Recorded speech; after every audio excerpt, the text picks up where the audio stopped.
श्रीमद् भागवत तीसरा अध्याय भगवान की अन्य लीला चरित्रों का वर्णन। उद्धव जी कहते हैं, इसके बाद श्री कृष्ण अपने माता पिता देवकी वासुदेव को सुख पहुंचाने की इच्छा से बलदेव जी के साथ मथुरा पधारे और उन्होंने शत्रु समुदाय के स्वामी कंस को ऊंचे सिंहासन से नीचे पटककर तथा उसके प्राण लेकर उसकी लाश को बड़े जोर से पृथ्वी पर घसीटा।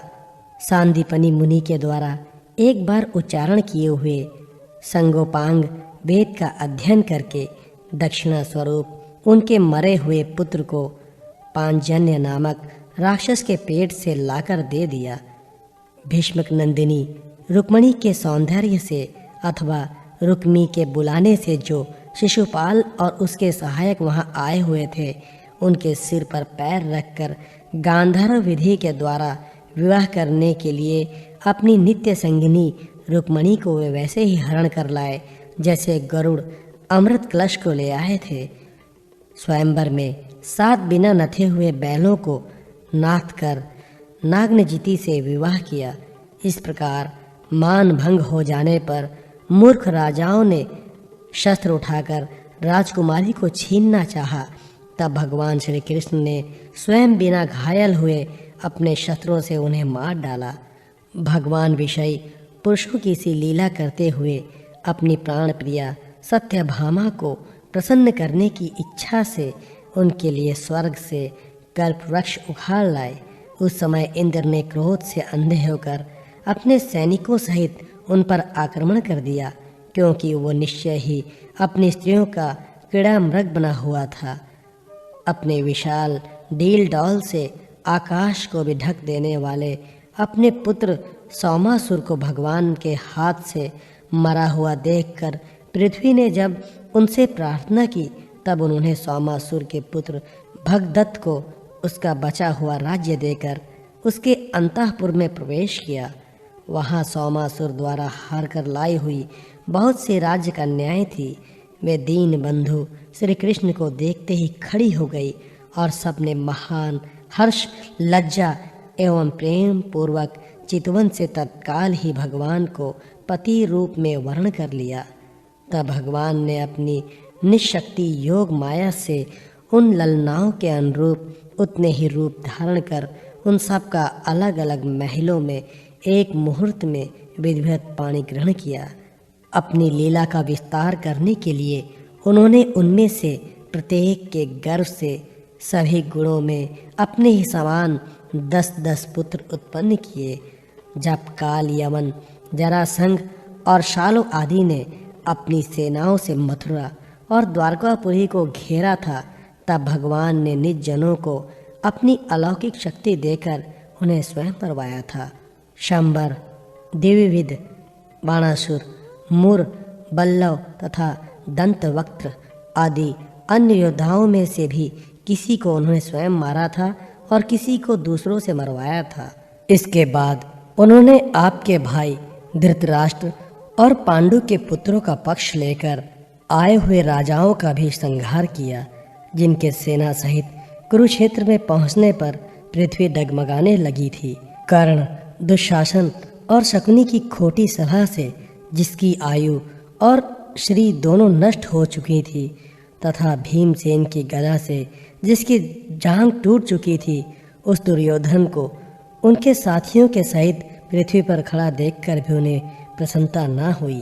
वे सोचने लगे, यदि द्रोण, भीष्म, अर्जुन और भीमसेन के द्वारा इस 18 अक्षौहिणी सेना का विपुल संहार हो भी गया, तो इससे पृथ्वी का कितना भार हल्का हुआ। अभी तो मेरे अंश रूप प्रद्युम्न आदि के बल से बड़े हुए यादवों का दुस्साह दल बना ही हुआ है। जब वे मधुपान से मतवाले हो लाल लाल आंखें करके आपस में लड़ने लगेंगे, तब उससे ही उनका नाश होगा। इसके सिवा और कोई उपाय नहीं है। असल में मेरे संकल्प करने पर ये स्वयं ही अंतर्ध्यान हो जाएंगे।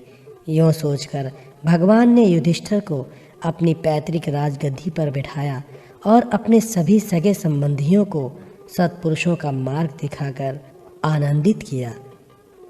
उत्तरा के उदर में जो अभिमन्यु ने पुरुवंश का बीज स्थापित किया था, वो भी अश्वत्थामा के ब्रह्म रूप से नष्ट हो चुका था, किंतु भगवान ने उसे बचा लिया। उन्होंने धर्मराज युधिष्ठिर से 3 अश्वमेध यज्ञ करवाए और वे श्री कृष्ण के अनुगामी होकर अपने छोटे भाइयों की सहायता से पृथ्वी की रक्षा करते हुए बड़े आनंद से रहने लगे। विश्व आत्मा श्री भगवान भी द्वारिका में रहकर लोक और वेद की मर्यादा का पालन करते हुए सब प्रकार के भोग भोगे, किंतु संख्या योग की स्थापना करने के लिए उनमें अभी आसक्त नहीं हुआ। मधुर मुस्कान, स्नेहमयी चितवन, सुधामयी वाणी, निर्मल चरित्र तथा समस्त शोभा और सुंदरता के निवास अपने श्री विग्रह से लोक परलोक और वैशस्त्या यादवों को आनंदित किया तथा रात्रि में अपनी प्रियाओं के साथ क्षणिक अनुराग युक्त होकर सामयोचित विहार किया तथा इस प्रकार उन्हें भी सुख दिया। इस तरह बहुत वर्षों तक विहार करते करते उन्हें ग्रस्त आश्रम संबंधी भोग सामग्रियों से वैराग्य हो गया। ये भोग सामग्रियाँ ईश्वर के अधीन हैं और जीव भी उन्हीं के अधीन है।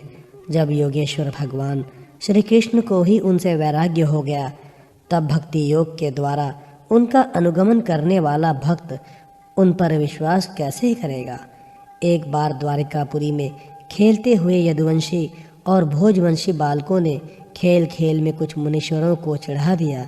तब यादव कुल का नाश ही भगवान को अभिष्ट है, ये समझकर उन ऋषियों ने बालकों को शाप दे दिया। इससे कुछ ही महीने बाद भाविवश वृष्णि, भोज और अंधक वंशी यादव बड़े हर्ष से रथों पर चढ़कर प्रभास क्षेत्र को गए। वहां स्नान करके उन्होंने उस तीर्थ के जल से पितर, देवता और ऋषियों का तर्पण किया तथा ब्राह्मणों को श्रेष्ठ गौएं दी। उन्होंने सोना, चांदी, शैया, वस्त्र, मृगचर्म, कंबल, पालकी, रथ, हाथी, कन्याएं और ऐसी भूमि जिससे जीविका चल सके तथा नाना प्रकार के सरस अन्न भी भगवद अर्पण करके ब्राह्मणों को दिए। इसके पश्चात गौ और ब्राह्मणों के लिए प्राण धारण करने वाले उन वीरों ने पृथ्वी पर सिर टेक कर उन्हें प्रणाम किया।